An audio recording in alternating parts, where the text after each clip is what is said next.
Hello, and thank you for joining us again for the Rhode Island Small Business Coalition Small Business Live Forum. I apologize for being a little late this week. There was a slight scheduling snafu, but here we are back again. The Rhode Island Small Business Coalition, for those of you out there who don't know, is a group of small business owners. I myself am a small business owner. My name is David Dadakian. I run Eat Drink Rhode Island. And if you check out rismallbusiness.org, you can join the coalition. It's open to everyone. We're going to have some membership packages coming out soon, but right now you can just sign up for the newsletter and find out more about the Rhode Island Small Business Coalition. Our guest this week is the director of the Department of Business and Regulation, Liz Tanner. It's great to have Liz with us today. Hey, Dave. Good to see you. Good to see you too, Liz. Thanks very much for doing this. Let's start. Why don't we start? Broad, big picture. Can you tell everyone out there what it is that It seems like obvious with the name of the department, right? Business regulation. But tell everyone what the department does and what your role is there. So DBR, we never have a boring day because we oversee a wide variety of divisions within the Department of Business Regulation. First and foremost, its foundation and what was sort of a part of its creation was the financial services industry. So we oversee anything that has to do with banking or insurance or securities, right? So sort of like the crux of banking, and that's a major part of society, right? So. Sure. So that's a big part of it. But we also oversee some other super interesting areas, such as gaming and gambling, right? So anything that happens at Twin River. There's also the athletics division. We oversee boxing and mixed martial arts. I'm actually the only female boxing commissioner in the country. So I'm actually one of the boxing commissioner. Again, never a dull moment. We also oversee a wide variety of random license types, anywhere from realtors to auto body to mobile homes, just sort of a mishmash of what didn't make sense to put anyplace else. Okay. And then a couple of years ago, we also picked up the fire and building space. So we have the fire marshal's office, and under there falls the fire academy, as well as the bomb squad.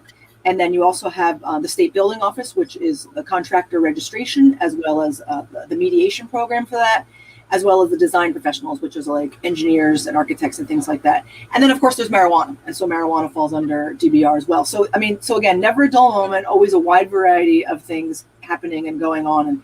And so it's a fun job to have. And I very much love the variety of things I get to learn on a daily basis. Yeah, you've been in the role how many years now? 2017, the end of 2017, in that role, and this past year was very much COVID focused. Right. So it's nice to get back to all things DBR and catch up where we left off a year ago. That's fantastic. Let's just touch briefly though, because a lot of the questions we got from coalition members, and I'm sure a lot of things are going to end up on Facebook. Please, if you're out there watching this live on Facebook, you have questions for Liz, please put them into the Facebook chat, and we'll get to those towards the end. But a lot of questions that we get involve taxation, which is not your world at all. And I just want to say that up front, right? You don't have any control over any of that. Yeah.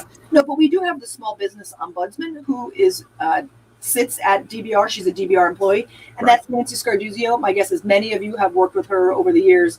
She's absolutely fabulous about cutting through the red tape to figure out why something takes as long or has problems, whatever it might be. And she very much gets involved with a lot of taxation issues. So, you very often have a business who needs something from taxation, and they've submitted it, and it's stuck somewhere for some reason, or whatever it might be. And I'll say that, it goes both ways. Sometimes taxation is, taking a little long, but sometimes the applicant hasn't submitted all of their information properly. But Nancy often plays that role of intermediary to try to get whatever it is to fruition. And so highly encourage everyone. Matter of fact, and if Ben can put anything up on the screen, to come to DBR if you're interested in connecting with the small business ombudsperson. That's what her job is, to take care of those kinds of things. There you go, Ben. Thank you very much for putting that information up there. That's great. So, the ombudsman is a very important thing that's come up many times in a lot of our coalition meetings. We'd like to see someone at every division and department in that role. Nancy, obviously, it has been. I've worked with her as well. She's fantastic. She really knows her stuff and gets into the dirt, gets into the mud. But yeah, it's something that we've we've hoped for. I mean, is that something you think would work well across all the departments, or how would that work? Or do you think focusing it at DBR is really the key there? It depends, right? Because if it personal based, is it business based? And so one of the beauties of what our small business ombudsman does is she also tries to fix a process, right? So she'll fix the problem that you're in and get you whatever you need or get you out of whatever situation you're in. But then she tries to fix it long term as well. So Right. there are projects that she's worked on for a year or two to get all the right people in the room. One of the biggest projects that she did that was extremely successful and necessary was we had a lot of fishermen say to us, I want to be able to sell my fish from the boat. And how do I sell direct? And, Dave, you're familiar with this, and we've heard that complaint for years. Oh, yeah. Everyone would say, it's not against the law. You can do it. It's just that it was really hard to understand how to do it. Yep. So she took the time to get all the people in the room, and they created this beautiful flow chart that told you exactly what you needed to do. And now that's out there, and that information has been a huge win for the fishermen to do that. But it was an enormous amount of work trying to figure that out to sort of streamline that process and provide it. So what we find often is that whatever it is you're trying to do, it's usually you can do it. There's just some sort of reason that you can't, right? And so whether it's, there's a whole variety of things, but she spends a lot of time, again, trying to fix your situation, but then trying to prevent this from being a problem down the line. Because why would Right. she want to fix the same problem over and over again? Let's try to fix it permanently. Yeah, and that fishing solution has been great, especially over the last year. It's been a great asset for a lot of fishing folks, and now it's hopefully it's looking very close. Last I checked, the Senate passed it. Should be codified into legislation that anyone can finally gut a fish and sell it to a person and cook whole fish, folks. I don't mean to derail this with the food talk, where this is a general small business, but as the food guy, buy whole fish and cook whole fish. So let's dive into the Unified Licensing Portal, Viewpoint. A lot of folks love it. The ones who've used it. Not every city and town has adopted it yet, but it's a state system as well. Could you tell the folks out there, for those who haven't used it, what's involved with it? So, that's a great question. So when I came to state government in 2015, there was a push to actually implement it. So I believe the law was passed in 2012 requiring building permits to be on a state-sponsored system. And it took them, I think, 3 years to finally come up with who was going to do the software. And the company was originally called Viewpoint. They were purchased about a year and a half ago by a bigger company called OpenGov. Oh, okay. But we created this e-permitting. And so that was back in 2015. And initially it was just to do building and fire permits at the state level and the municipal level. And the beauty of that system, and we believe we're the only place in the entire country that does it, is that you enter in one place. So if you want to do some sort of building in, let's say, Barrington, you don't have to physically go in. You can do everything electronically. And you start in Barrington because Barrington wants to know what you're doing first. But if whatever you're doing requires state approval, you don't have to fill out another form. It's all in the system and it goes up to the state. So Barrington does what it needs to do. It goes up to the state needs what it needs to do. And then it can come back to Barrington to process the paperwork finally. And you can see where it's at throughout the whole process. So you don't have to worry about it sitting, on someone's desk. You know where it's at and how long it's been there and who's the next person that needs to do. And you can communicate back and forth via email, and you can see all the information in one place. So it's been extremely successful on the building and fire side. I will also say that there are 31 municipalities out of 39 using it right now, which is really remarkable, right? You're not going to get all municipalities to agree on anything. We will probably have another 2 or 3 coming online in the next year. And then there's this last push to get the last other folks on. I will say that there is a piece of legislation put in by Leader Shikarchi to require all of the municipalities to be on e-permitting, but it's too early to tell if that's going to pass or not. But we'll know by next week. So you could see that. There's also been a huge desire by many municipalities, but not all of them, to expand the usage of it because it's good software and you can do a lot with it. So you've seen it where some clerks' offices use it. So, for example, Providence probably uses it more than anybody else. And you can do all of your licensing, your liquor licensing. I think they even do like the dog licenses. I'm not sure exactly what they use it for, but it's a software system to do all of that. And yes, you pay extra to use the electronic function. You can still go in if you want. But I don't have to take time out of work. I don't have to take time out of work, drive down to City Hall, pay to park, and then go in to fill out any paperwork. So it's been a real win, and we're hoping that more and more people use the software system for whatever purposes they see in municipal and state government. Yeah, right. No, I've used it myself for an event in Providence, and it's very smooth. And you're right. I get an email every single time anything happened. Even like something minor that I don't have to respond to. You just get that notification. And that's great. It's great for the process. But you did mention, and this is something that comes up often. How do we get a slightly better, I don't know if the word's oversight or unification, or I don't know what the right word is, between all these cities and towns? Because the rules change, right over a border, and in Rhode Island, right over a border could literally mean a walk down the street. What do you see there? Is this something that's legislative? Do you think it's something that's even possible? How do we get more uniformity? So, with 39 municipalities, the fact that we have 31 all on one system with one set of forms, we consider that successful. And again, I think we'll have another couple come on.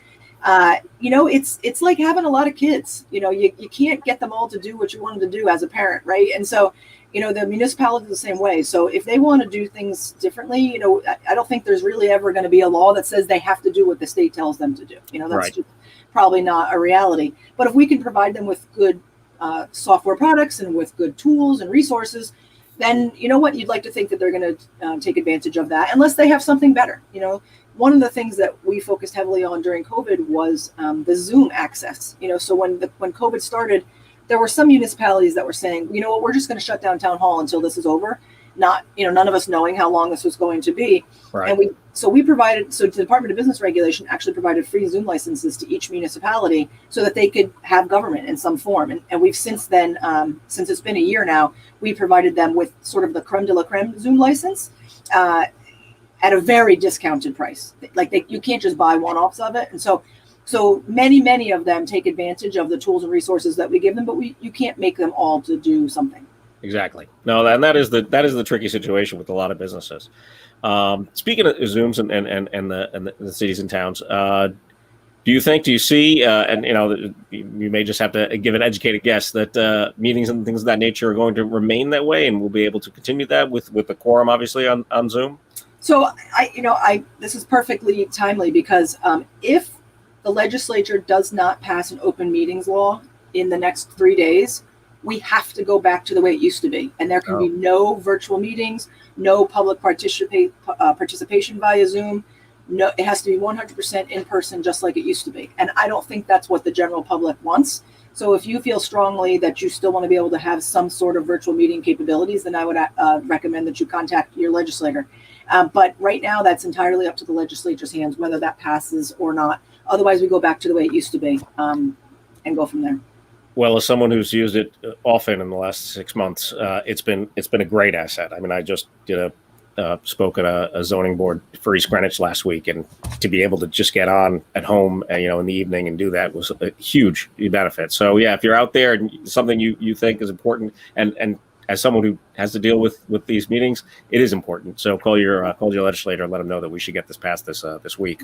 Let me see if I can find that. I'm going to look for the number so that you have the number. That'd be great, Liz. Thank you. Yeah. While we're talking, but I will say that for parents who don't have to hire a babysitter, for seniors who are not well enough to be in public, for whatever reason, and a lot of municipalities struggle to get a quorum at any kind of a meeting, particularly in the winter.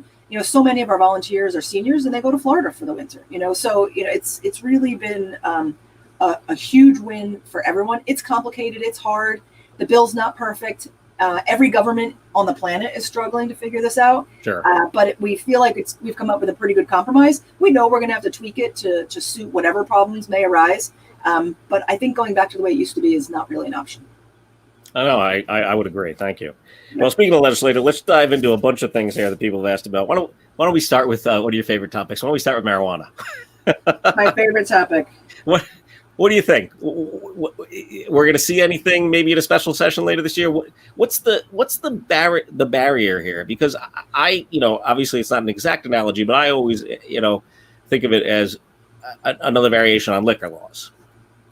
So Ben, if you can put up on the screen, the bill is S 804. So as in Senate 804, that's the Senate side of the open meetings bill, just so we have that. As far as marijuana is concerned, the speaker, the governor, the Senate president, they've all been pretty open in saying, the Senate passed their side of the bill last week, I believe it was. Yeah. Yep. And the speaker has said that he is not interested in doing this right now. The governor has said it's not an emergency to do it right now. There's a lot going on. But it does look very clear that there's going to be some sort of a fall session. And I think that you will see that the topic being brought up then. There's still a lot of discussion about what it should look like. And I'm really hoping that that's what we do this summer, is hammer out the differences that we all have, so that we can all come up with something that we're confident about and get this over the finish line in the fall. But that's what I think, when I think you'll see the activity really happen. Yeah, no, I hope so, because from a small business perspective, I mean, it's just drive down 95 and you see those billboards advertising the places in Massachusetts. We're losing lots of money over the border. And from an agriculture perspective, I think it's something that we could certainly benefit from. So I appreciate that you're working on that. I think people understand that it's going to be regulated, obviously, and so to know that you're on top of that is fantastic. Let's jump into while we're on this topic. Let's jump into liquor. I know the Senate and the House, so it's I think both have been transmitted to the governor now. Have passed that takeout liquor is going to stay in effect till March 1st of next year. How's that? I mean, I know from talking to restaurants, it's been a huge benefit to them. How's it been from a regulation side? What do you think there? And do you think that with this benefit of pushing it to March 1st, that maybe we can get it permanent next year? So it's a common misconception that DBR regulates liquor. Every municipality hands out its own liquor licenses. Right. Yep. However, when there's a problem on the local level and they need to appeal somewhere, then they come to DBR. So if there's an underage drinking incident in one of the municipalities and the town shuts down the bar, if they want to appeal that decision, they would come to DBR. So we're only tangentially involved, although we do regulate the breweries and the distilleries and things like that. So, so there are certain things that we fully regulate. But the liquor to go, yes, that was a huge win. Dave, one of my favorite COVID stories is when you reached out to me and said, okay, Liz, the executive order says we can do liquor to go. What does that mean? And I said, give me 15 minutes. And gosh darn it, we did come up with that 15 minutes, didn't it? So, I mean, it's just one of those things that normally would have taken 6 months for us to figure out, right? But instead, you and I came up with it in about 15 minutes with the assistance of Pam Toro, our legal counsel. So it's been a huge boon for everyone. As far as how long it stays, I mean, I think that depends on, the liquor industry working together to come up with a good solution. There's always been a lot of fear, just like there are in some other states, that you're taking business from somebody else. But if they can realize that it's not a hit, perhaps then there's something that can be worked out. Just yesterday, I think the New York Times had an article about this saying that, most states did allow for liquor to go by executive order, even if, for those who didn't already allow it. And by their analysis, about half the states went back to the way it used to be and not allowing liquor to go. So I'm hoping that we will continue to be on the forefront of this, but it wouldn't be unprecedented to go back to the way it used to be. Fair enough. Understandable. Speaking about regulation and restaurants, it looks like hopefully this week that the General Assembly will also pass the zoning. I don't want to say take away the zoning rights, but you know what I mean. They're going to allow restaurants to continue, and all businesses have done outdoor space, to continue this outdoor space without going through zoning through, I think it's April 1st of next year. Has that proven to be, has that been a problem? Do you think that's something, that we'll be able to also, again, work some of these rules out and maybe be a little more lenient with things like that? I got to tell you, when we started doing that, there was a fear that the municipalities would not allow this to happen in any shape or form. And the reality was almost the opposite. The municipalities absolutely stepped up to try to accommodate as much as they possibly could businesses to allow them to take it outside and do that. From a long-term perspective, every case is going to be different, because if you are a homeowner whose window is right next to, where a bar now is, I was, maybe you're willing to accommodate it during a pandemic, but maybe not forever either, right? So I think every case is on a case-by-case basis, and you'll have the municipalities doing their best to support their local businesses. But it really depends on each circumstance. But forever and always, we'll certainly try to provide any resources. But I did not hear of a single instance of any municipality making any kind of denials for a business that really tried to do something and do it safe and do it right. So Right. I would not expect to see that turn around and have the municipalities go the other direction. Well, that would be great. A couple things here from other folks that I personally don't have knowledge about, so I'll just have to go with their questions here. The agriculture group has talked about product registration fees for animal feed. Are you aware of issues there, keeping small businesses from being able to expand?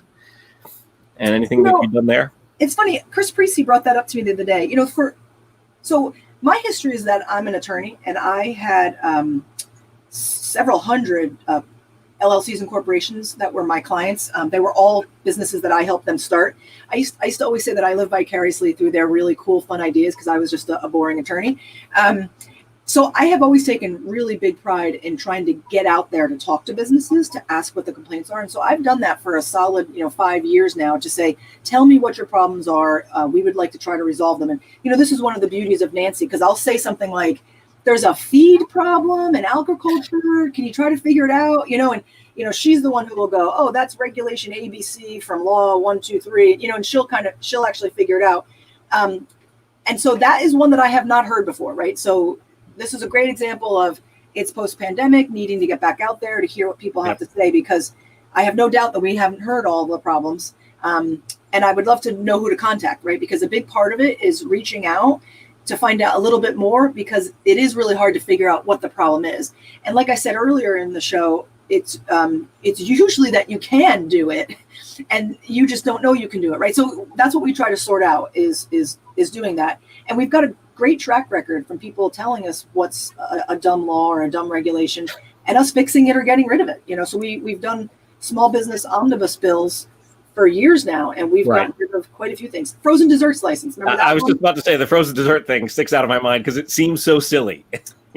So for the general public, so somebody said to us, why do I have to pay an extra fee to have this machine, like a frozen swirl machine, ice cream swirl machine, but it's also used sometimes for like margaritas and things like that.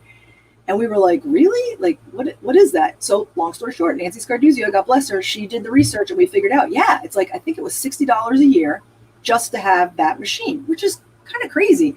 Well, come to find out, there was a reason why, which I think is actually quite fascinating. Like, this is how people say, well, how did that even get to be? Well, back in the late 60s, early 70s, you had those machines that dispensed what was usually ice cream, and they were made of copper and ice cream, fine.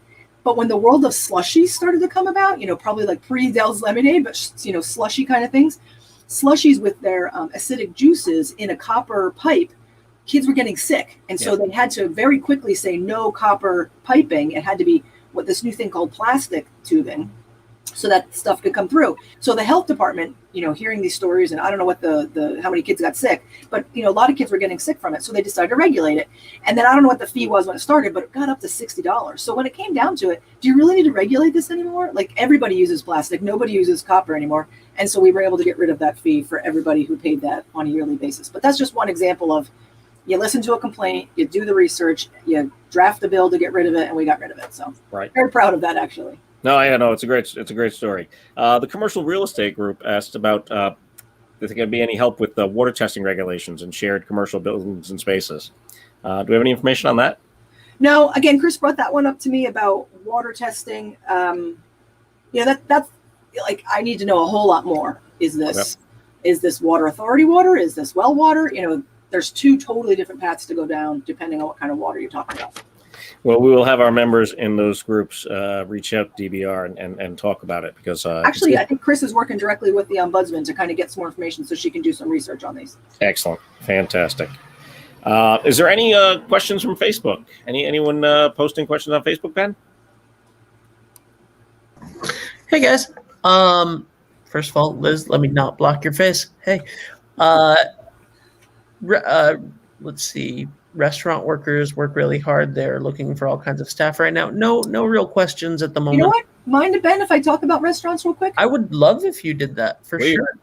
So Dave and I were part of a team of people 4 or 5 years ago where we said, let's try to make it easier to open up a restaurant. because on average, pre-pandemic, about 1,000 restaurants open per year and about 1,000 restaurants close per year. That's just kind of what the average is. Yep. Anyway, but when we looked at how to open up a restaurant, it's really hard. I mean, just that question about water alone, is it well water or is it, public water? I mean, that's extremely challenging to sort those two things out. That said, we listened to everybody talk about what the complaints were. And then we got a team of people in the room to say, how do we streamline this process? How do we put it on paper? Because the health department knows their thing. The municipality department knows that thing. The building section knows, like everybody knows their stuff, but nobody put it all together. Right. And we have created a how to open up a restaurant website. And it very much looks like a chutes and ladders chart. And it tells you all the things you need to know before you open up a restaurant, about finances and marketing and the taxes and stuff like that. But it also gives you all the forms that you could possibly need so that you don't get yourself in any kind of trouble. So we were very proud of that. That just came out like 2 months ago after many years of work. And you know what, Dave, let's get that link out. I was going to say, tell Ben and let's get that on the screen. Yeah, it's on the Commerce website, Ben. I don't know if you can take a look at it, but that website was, we hope is going to be very successful in helping restaurants, because if 1,000 open up a year, we'd like to try to keep them open as much as we can. So really proud of the information, the work that went behind that to create that website. No, fantastic. Thank you. Yeah, I was glad you brought that up, because it was a great website. So actually, I'm going to look that up so I can make sure we can get that on the screen there. So let's do that. And while I'm doing that, Liz, any closing thoughts or anything that you'd like to say about DBR? Well, just to go back to, I'm probably not going to be the quickest one to figure this out, but you can go on the Commerce website and maybe go in the search bar. I'm not sure. I hope so. But for 5 years, I have been talking to businesses to ask them what bothers them, what ails them in some way. And again, we focus very hard on trying to fix your problem, but then trying to fix the problem long term. That was pre-pandemic. The pandemic is now over. My guess is that you have totally different sets of problems and questions and needs. And we have not been asking you because it's been kind of a crazy year. But now we're ready to do that. So it's going to be extremely important for you to tell us what your problems are, to share what is that you find frustrating. And it's okay if you just say, I had this problem once with this place, with this form. But we do need a little bit of information. And if it's more than, probably 2 or 3 years ago, we've probably already kind of addressed it. But if you've got some things that you've suffered the last 2 to 3 years, we would really love to hear what you have to say. If you have ideas, for things that need to be streamlined or paper processes that are clunky, I spent a lot of my time trying to get paper forms to be made electronic. So all of these things are extremely helpful. If you can just tell us what they are, then we can work with whatever state agency it is to try to make it better. But now is your opportunity. You have a governor who cares so much about small business. He really wants to hear what you have to say. I just talked to him yesterday, about listening and trying to hear what businesses have to say, because we want to continue to do more because there's an exhaustive list, right? You just have to tell us though. So any opportunities that you have, whether it's through Dave or through this opportunity or reaching out to DBR, just please share it with us. We'll figure it out. If you want to be anonymous, that's fine too. No, I can say, from personal experience, you've done fantastic work at DBR. Any government is a bureaucracy, and it's a difficult process. And there's been a lot of good positive change, and hopefully a lot more to come. So, thank you again for your time today, Liz. We really appreciate it, and look forward to having you back again on the show in the future to talk about more things as they develop. Sounds great. Thank you for the opportunity. All right. So, thank you again for watching today. This is the Rhode Island Small Business Coalition Business Live Forum, and you can find out more information about the Rhode Island Small Business Coalition at rismallbusiness.org. Sign up for the newsletter. We've got bi-weekly meetings on Mondays at 5. We just had one yesterday, and we'll have another one in 2 weeks. So you're welcome to join us for things like that. We've got the Small Business Live Forum every 2 weeks on Tuesdays at noon. In 2 weeks from today, we've got Mayor Jorge Elorza from the city of Providence on with us. So if you've got questions for the mayor, if you're a small business in Providence, please join us then and get them into the Facebook chat. I know we'll have a lot for the mayor. And again, rismallbusiness.org. Thanks very much for watching. Take care.